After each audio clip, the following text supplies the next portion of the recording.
Gloire à Jésus, gloire à Jésus, gloire à Jésus. C'est l'apôtre des nations Bowie Yvon Serge, leader de l'église de Jésus-Christ en Côte d'Ivoire, leader du ministère des apôtres des nations et leader du mouvement de Jésus, le lion conquérant, redoutable et royal de la tribu de Juda. En ce jour béni du 15e enseignement et 15e jour de jeûne et prière de consécration annuelle sur 40, je vais vous entretenir aujourd'hui sur Jésus, 100% homme, 100% Dieu. Après vous avoir enseigné hier sur Jésus, l'unique.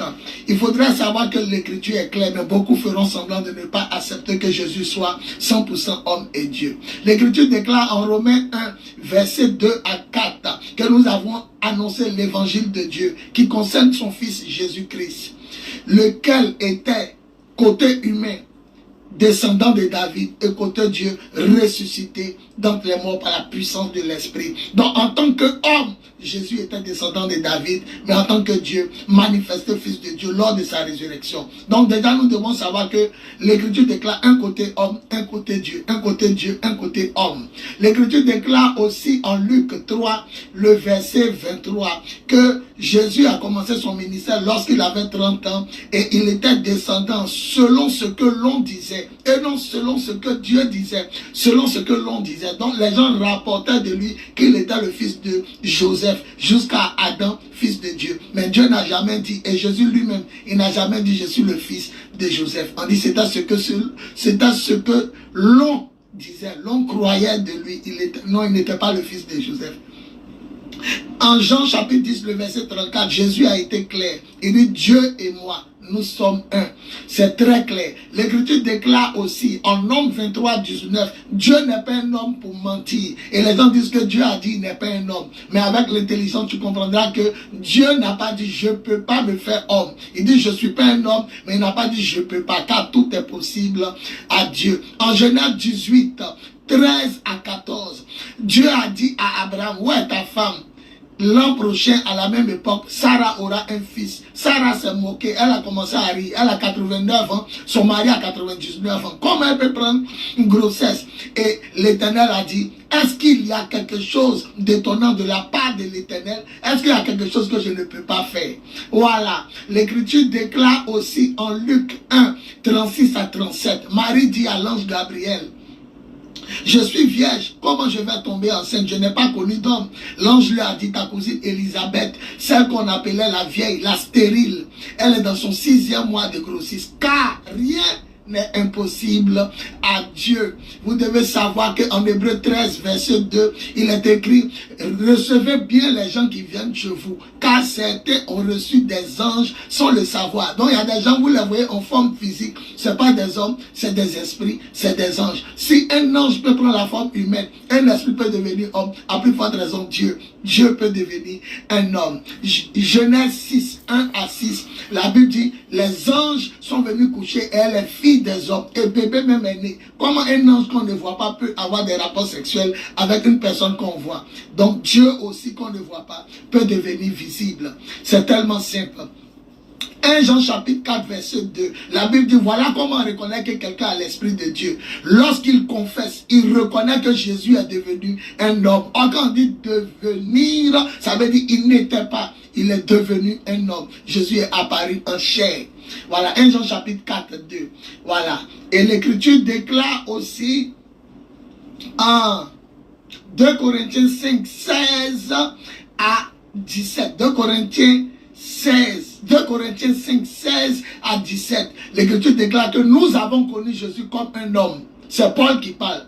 On l'a connu comme un homme, mais maintenant, on ne le connaît plus comme un homme. Nous avons connu Jésus de façon purement humaine, mais maintenant, nous ne le connaissons plus ainsi. Il n'est plus un homme pour nous.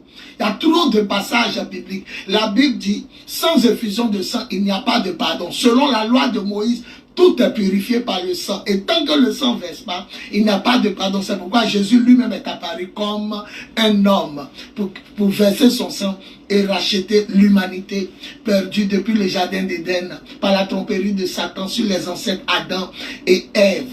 Voilà, donc c'est écrit en Hébreux 9, 22. Sans que le sang ne coule, il n'y a pas de pardon. Ça, c'est le temps de la loi. Et vous devez savoir qu'en Hébreux 1, verset 8 à 9, l'Écriture déclare, Hébreux 1, verset 8 à 9, l'Écriture déclare que Dieu lui-même il dit de Jésus, oh Dieu, ton Dieu t'a oint. C'est pas quelqu'un qui parlait, c'est à Dieu lui-même qui parlait. Il dit, oh Dieu, ton Dieu t'a oint. Avant de dire ton Dieu t'a oint, il appelait Jésus Dieu. Et même Dieu, comme lui-même Dieu il est. Oh Dieu, ton Dieu t'a oint au milieu de tes frères.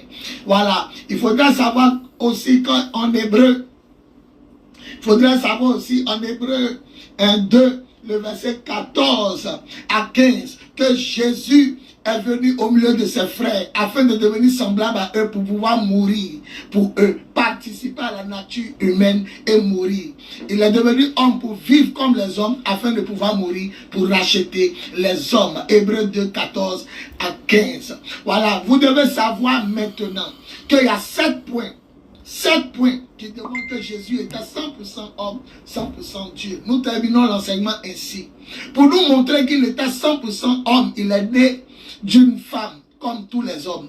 Mais pour montrer qu'il était 100% Dieu, ou qu'il est 100% Dieu, il dit, j'existais déjà avant que le monde soit fait. J'existais déjà avant que le monde soit fait. Jean 17, le verset 3. Même avant que Marie ne naisse, j'existais. Il a dit aussi en Jean chapitre 8, que avant, il a dit aux Juifs, avant qu'Abraham ne naisse, moi-même je suis déjà là.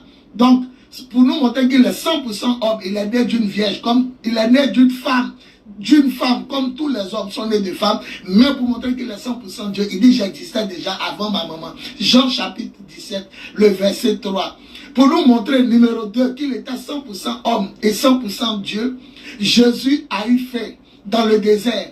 Il a jeûné 40 jours, 40 nuits, sans manger. La Bible dit au 40e jour, il eut faim. Ça, c'est pour nous montrer son côté homme, pour nous montrer son côté Dieu. Il a pris 5 pains et 2 poissons. Il a nourri 5000 hommes, sans compter les femmes et les enfants. Or, les femmes étaient plus nombreuses. Et même aujourd'hui, les femmes dans nos assemblées sont plus nombreuses que les hommes et les enfants alors. Et il a nourri 5000 hommes, sans compter les femmes et les enfants. Et la Bible dit, tous mangèrent et furent rassasiés. Et on apporta les morceaux qui restaient, qui remplit 12 corbeilles encore de ce qui restait. Donc pour nous montrer qu'il est homme, il a eu faim. Mais pour montrer qu'il est Dieu, il a multiplié le pain. Et tout le monde a mangé, sans compter les femmes et les enfants. Tous les hommes ont mangé, sans compter les femmes et les enfants. Et les morceaux qu'on a ramassés ont rempli 12 corbeilles de panier. Et la Bible déclare que tous mangeaient et furent rassasiés. Numéro 3, pour nous montrer qu'il était 100% homme, Jésus a eu soif. La Bible dit, fatigué du voyage,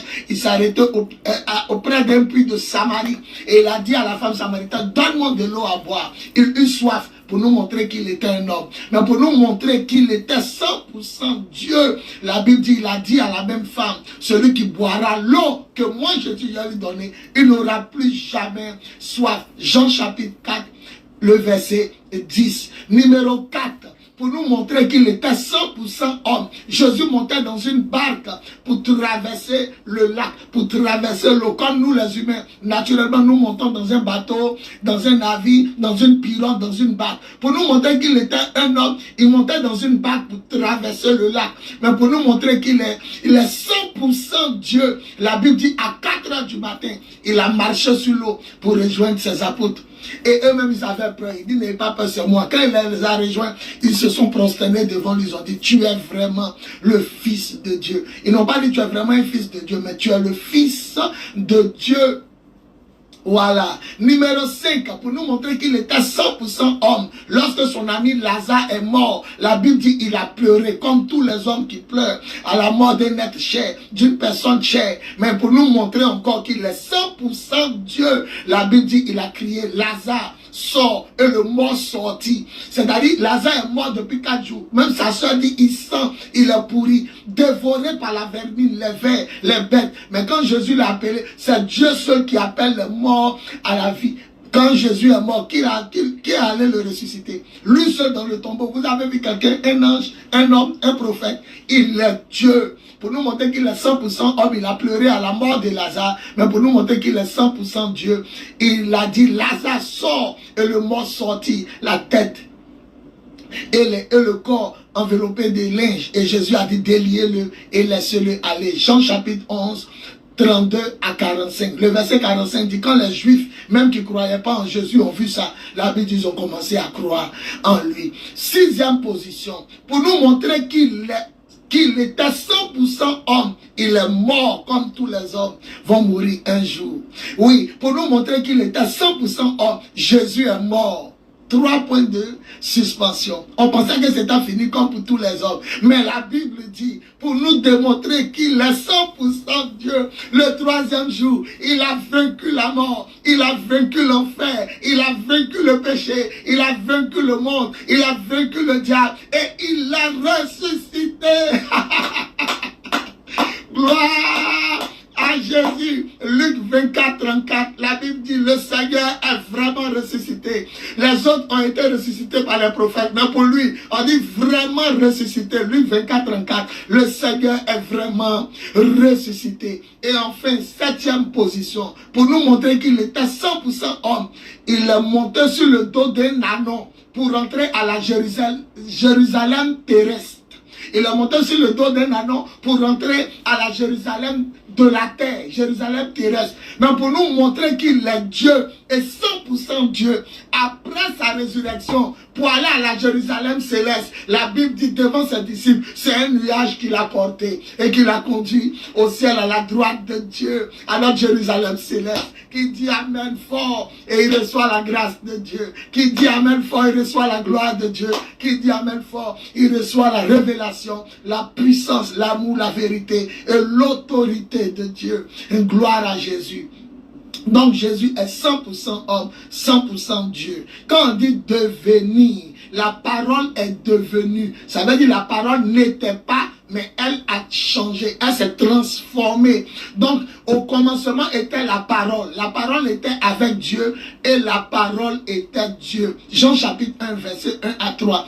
Ce qui fait mal aux gens, on dit la parole était Dieu. Le verset 14 de même Jean 1 là, le verset 14 dit, la parole qui était Dieu est devenue un homme et a habité parmi les hommes. Cet homme-là, c'est qui? Au commencement, c'était pas un homme. On dit devenir. L'eau qu'on a mis dans le frigidaire est devenue une barre de glace. Mais au commencement, c'était pas solide. C'était pas une barre de glace. C'était de l'eau liquide, de l'eau légère. Mais c'est devenu solide parce qu'il y a une transformation. Pour sauver les hommes, il a quitté sa nature, son état de Dieu et il est devenu un homme. Jean chapitre 1, le verset 1 à 3. Au commencement était la parole était avec Dieu. Écoutez, mais la parole était Dieu. Et le verset 14, Jean 1, 14. Et la parole qui est Dieu est devenue un homme et a habité parmi les hommes, plein de grâce et de vérité. Nous avons vu sa gloire. La gloire que le Fils unique reçoit de son Père. Écoutez, c'est de lui que Jean a parlé, il s'est écrié. C'est de lui que j'ai parlé en disant, il vient après moi, mais il est plus grand que moi. Car moi, Jean, Jésus existait déjà avant moi. Jésus existait déjà avant moi. Jésus existait déjà avant moi. Alléluia. C'est impossible que Marie et Joseph soient ses parents parce qu'il existait avant eux. C'est lui-même qui est leur parent. C'est lui qui est leur père et leur mère. Alléluia. Quand vous prenez un homme qui aboie, il fait comme le chien. Il se met à 4 pattes comme le chien, comme tout autre animal à 4 pattes, mais il n'est pas le chien. Lorsque vous voyez quelqu'un se naturaliser dans une autre identité, un Ivoirien peut se naturaliser français, un Français Ivoirien, un Ivoirien peut se naturaliser américain, comme un Américain peut se naturaliser Ivoirien. Mais quand on dit sa nationalité d'origine, on dira d'où tu viens. Ton origine, au commencement, il est ivoirien. Quelles que soient les nationalités que je vais prendre, que je vais adopter, quels que soient les pays qui vont m'accepter, mais je suis ivoirien d'origine de père et de mère. Voilà, donc vous devez savoir que lorsqu'on dit la parole est devenue, ça veut dire la parole n'était pas un homme, elle est devenue un homme. Jésus est 100% homme et 100% Dieu. Quand vous lisez le livre de Philippiens chapitre 2, le verset 5 à 11, ça c'est clair. On dit il est Dieu depuis toujours. C'est fini. Version parole de vie. Il est Dieu depuis toujours. Colossiens même 1, à partir des versets Colossiens chapitre 1, à partir de verset 16 à 17, la Bible dit Jésus est l'image visible du Dieu invisible. Dieu s'est révélé en Jésus. Et la Bible dit il avait en lui la plénitude de Dieu. Et il représente, la Bible dit en Hébreu 1, il est la représentation exacte de ce que Dieu est. Celui qui a vu Jésus a vu Dieu. Philippe dit montre-nous Dieu et on sera content. Jean chapitre 14, le verset 1 à 6. Il dit montre-nous Dieu, on sera content. Il dit Philippe, il y a longtemps ici avec toi et tu ne me connais pas. Tu ne sais pas que celui qui m'a vu a vu Dieu.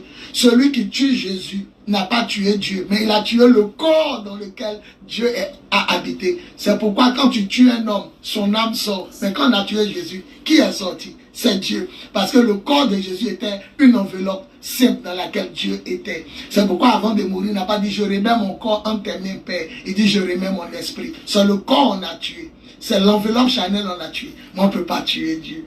Donc c'est le corps qui est mort. La preuve, même quand on dit il est mort, la Bible dit quoi dans le livre de Pierre, les 2 jours qu'il a fait dans le tombeau, il était allé. Comment quelqu'un qui est mort peut aller en enfer? Et on dit il allait prêcher là-bas. Voilà, il allait prêcher à ceux qui ont désobéi depuis Noé. Depuis que Noé construisait l'arche, il allait l'annoncer l'évangile pour qu'ils soient sauvés par la grâce et pour la gloire de Dieu. Jésus ne meurt pas. Il est le vivant. Il est Dieu. 100% homme, 100% Dieu.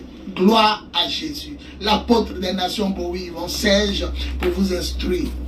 Leader des lions de la tribu de Juda. Plus 225 07 08 01 65 07. Plus 225 05 05 64 78 32. Plus 225 01 01 48 47 54. 100% homme, 100% Dieu. Jésus, il n'y a pas ton Dieu. Il n'y a pas ton Dieu. Il n'y a pas ton ange. Il n'y a pas ton homme. Il n'y a pas ton prophète. Tu es unique et véritable. Tu es vraiment Dieu, la parole de Dieu et le Fils unique du Dieu vivant. Amen, amen.